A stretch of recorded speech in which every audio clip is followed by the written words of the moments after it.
அன்பான மேசராசி நேயர்களே, ஜூன் மாதம் முழுவதுமே உங்களுக்கு உங்களை ராசி அதிபதியே பாருங்களேன், செவ்வாய் வந்து உங்களுக்கு ஆட்சி வீட்டில் இருக்கார்.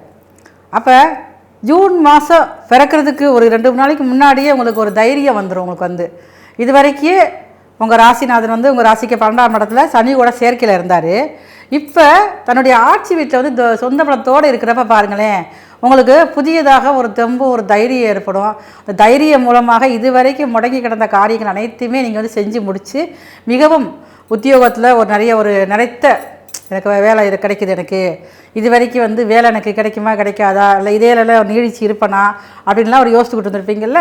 இப்போ இந்த ஜூன் மாதம் பிறந்தோடனே பாருங்கள், உங்களுக்குள்ள மனசில் புதிய உற்சாகம் ஏற்பட்டு அந்த ஒரு தொடர்ந்து நிரந்தரமான ஒரு வேலை வாய்ப்பு ஏற்படுறதுக்கு, வருமான உயர்வை தருவதற்கு உண்டான வாய்ப்புகள் வந்து ரொம்ப அதிகமாக இருக்குது.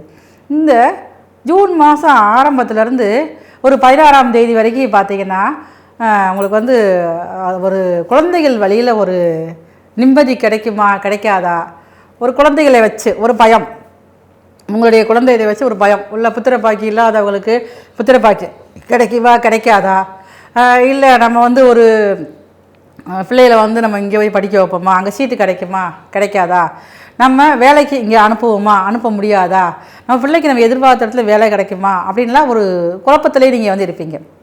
அது பாருங்கள், இந்த ஜூன் மாதத்தில் 16ஆம் தேதிக்கு அப்புறம் உங்கள் மனசுக்கு பிடிச்ச மாதிரி இடத்துல ஒரு உங்களுடைய குழந்தைகளுக்கு ஒரு வேலை விஷயமாகவோ இல்லை அப்படின்னா படிப்பு விஷயமாகவோ அந்த உங்கள் குழந்தைகளுக்கும் உங்களுக்கும் பிடிச்ச இடத்துல ஒரு படிக்கிறதுக்கு சீட் கிடைக்கிறதுக்கு வாய்ப்பு வந்து ரொம்ப அதிகமாக இருக்குது. இப்போ பாருங்கள், உங்களுக்கு குழந்தை பாக்கியம் தடுமாற்றம் கிடைக்காது அப்படின்னு மனசு விரக்தியில் இருக்கிறவங்க எல்லாத்துக்குமே இந்த ஜூன் மாதம் 16ஆம் தேதிக்கு அப்புறம் பாருங்கள், உங்களுக்கு வந்து அதில் வந்து தடையெல்லாம் சரியாகி அதுக்கு ஏதாவது ஒரு பரிகாரங்கள் ஒரு மருத்துவ செலவுகள் பண்ணி குழந்தை பாக்கியம் ஏற்படுறதுக்கான வாய்ப்புகள் வந்து ரொம்ப ரொம்ப இந்த ஜூன் மாதத்தில் அதிகமாகவே இருக்குது. அதே மாதிரி 4ஆம் அதிபதி உங்கள் ராசிக்கு 4ஆம் அதிபதி வந்து உங்கள் ராசிக்கு 8ஆம் இடத்துல இருக்கார். சந்திரன் வந்து 8ஆம் இடத்துல இந்த ஜூன் மாதம் பிறக்கிறப்ப இருக்கிறதுனால கொஞ்சம் உங்களுடைய தாயார் வழியில் கொஞ்சம் அவங்களுடைய ஹெல்த் இஷ்யூ கொஞ்சம் இருந்துக்கிட்டே இருக்கும். அதில் நீங்கள் கொஞ்சம் கவனமாக அவங்கள வந்து நீங்கள் பார்க்கணும். ஒரு சின்ன விஷயனாலும் நீங்கள் வந்து அலட்சியப்படுத்திடாதீங்க.